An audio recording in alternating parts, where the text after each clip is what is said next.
everyone, welcome back to my channel with a new vlog. সবাই কেমন আছো? আজকের সরস্বতী পূজা, তাই সবাইকে জানাচ্ছি সরস্বতী পূজার আন্তরিক শুভেচ্ছা ও ভালোবাসা। ছোটবেলার সরস্বতী পূজার ভাইবসটা আজকের দিনে দাঁড়িয়ে খুব মিস করি। সারা বছর অপেক্ষা করে থাকতাম এই দিনটার জন্য শাড়ি পরবো বলে। বাছাই করে রাখতাম একটা নতুন শাড়ি, যা শুধু ওই দিনের জন্যই থাকতো। ভোরবেলা উঠে চান করে কখন সেই শাড়িটা পরবো, পাশের বাড়ি এক আন্টির বাড়িতে গিয়ে অঞ্জলি দেওয়া। আর অঞ্জলি শেষ না হতে হতেই আবদার, মা কখন খিচুড়ি হবে, কখন বেগুন ভাজার সঙ্গে পাঁপড়ের সঙ্গে জমিয়ে খিচুড়ি খাওয়া হবে।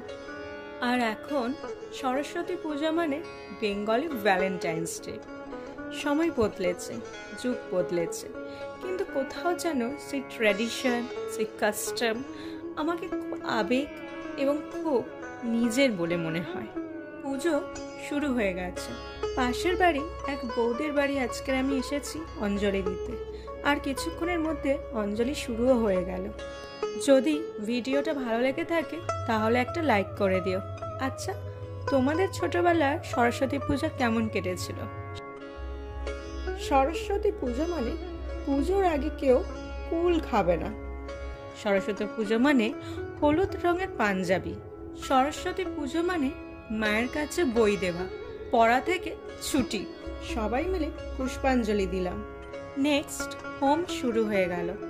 সরস্বতী পূজা মানে বন্ধুদের সঙ্গে ঘুরতে যাওয়া। যেমন মিষ্টি দেখতে তেমন ওর হাতের কাজ, সত্যি অসাধারণ।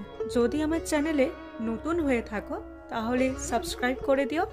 আর জানেন তো, এই মূর্তিটা বাড়িতে বানানো হয়েছে, কোথাও থেকে কিনে আনা হয়নি।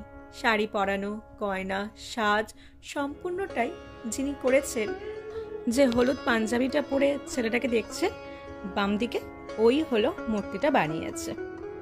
কাল আমাদের গোটা ষষ্ঠী, তাই মা বানিয়েছে ভাত, ঝুড়ো ডাল, আলু ভাজা, বেগুন ভাজা। আর গোটা ষষ্ঠীর মেন জিনিসটা হলো এই শাক, যা গোটা সবজি দিয়ে বানানো। গোটা আলু, গোটা গাজর, গোটা শাক দিয়ে তৈরি। Thanks for watching, please subscribe. দেখা হচ্ছে নেক্সট ব্লগে।